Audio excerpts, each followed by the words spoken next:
So magandang hapon mga kabiyahero. Dito naman tayo ngayon sa mahabang traffic. Dito tayo ngayon sa Baclaran mga kabiyahero, along Ross Boulevard, malapit sa Baclaran. So sobrang traffic dito ngayon dahil dito sa ginagawang kalsada dito sa flyover ng EDSA. Kaya lagi dito kabilaan po yung traffic dito. Umaga hapon po yan mga kabiyahero, kaya kung kayo lagi dumadaan dito, maghanap na kayo ng ibang ruta kasi pag ito naman pag pauwi na to, sobrang traffic. Kaya ako nito singit-singit na lang, daan na lang muna natin dito sa singitan, patigasan ng muka. Ayan. Kasi sa kabila sobrang traffic din. What? Ayan, dito na lang ako sa right side,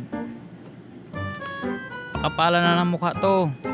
Ayan, singit na lang ng singit mga kabiyahero. Pero yung singit na safe, yung hindi tayo makakadali ng mga sasakyan sa gilid, mahirap na. Wala tayong pambayad nyan mga kabiyahero. Dahil dito, ayan, sobrang traffic. Pag sa Makapagal naman, matraffic din naman. So, same lang din. Kasi alam nilang sirado dito ginagawa. Yung iba doon na dumadaan sa kabila, sa Makapagal. So dito na lang ako, try ko lang dumaan dito lagi tuwing hapon. Singit-singit na lang, tamang diskarte na lang mga kabiyahero. Discarding safe.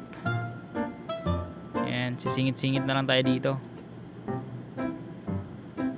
Dahil ayun nga, halos last year lang, ilang buwan pa lang, binakbak nila tong tulay na to. Tapos ngayon, wala pang taon, binakbak ulit nila. Ano ba talagang problema dito ng mga gumagawa dito? Sakopan ba ng ano to, DPWH? Sa mga nasakupan nito, ba't ganyan lagi? Wala pang ang taon, binakbak nyo na naman. So anong purpose nyan? Nagsasayang ba kayo ng pera ng gobyerno or ano? Kasi kung tutusin, okay pa naman yung tulay na yun eh.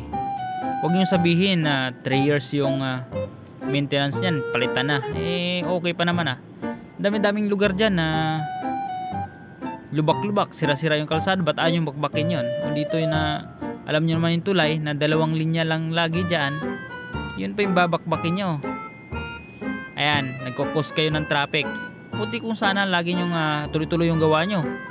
Ayan, tuwing hapon madaanan namin, wala namang gumagawa. Pag morning wala din. So gaano katagal nyo tapusin yan? Kasi ang daming motorista araw-araw na pumapasok, naging lagi na lang na perwisyo sa ginagawa nyo, di ba? Oo, tama naman, ayusin nyo yung kalsada, pero sana wag yung sobrang tagal, di ba? Kita mo naman, daming motorista yan, pauwi or minsan papasok pag morning, sobrang haba, lalo pag morning papasok sa trabaho ng mga yan. Pagsiksikan na lang dyan dahil sa sobrang traffic. Tingnan nyo naman yan. Kahit ako nga, sumiksik na lang ako rito sa kanan, sisingit na lang ako rito, pakapala na ng mukha. Titigan na lang ng driver. Bahala ka dyan, diba? Kung tutuusin, last year lang, ilang buwan lang yun, kakagawa lang nila yan. Tapos ngayon, kita mo naman yan, binakbak na naman, diba? Tapos makikita mo dyan, walang gumagawa, diba? Hindi ko matatapos agad yan. Dapat sana may-maintain nila kung tuloy-tuloy yung gawa nila, para wala namang masyadong motorista na maabala sa ginagawa nila. Tingnan mo yan, kabilaan pa, binakbak nila, kabilaan pa, di ba? Kaya sabay-sabay yung traffic niyan. So dapat pag nagbakbak sila, tuloy-tuloy yung gawa para matapos ka agad. Abutin pa ng buwan yan bago matapos. So dami ng motorista na perwisyo, sobrang traffic, napakarami ng sasakyan sa Pilipinas, dagdagan pa nila ng ganyan. So matinding traffic mga kabiyahero. Kaya minsan sa atin kahit sobrang traffic, tsaga-tsaga lang, huwag masyadong mainitin ang ulo. Tingnan mo sa kabila, sobrang traffic din,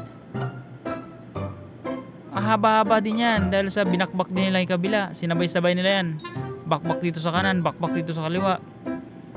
Alam mo lang, nagmimina ng ginto yung mga to Hindi na alam sitwasyon ng mga motorista dyan na araw-araw dumadaan ay pagpapatintiro dyan sa mga traffic, di ba?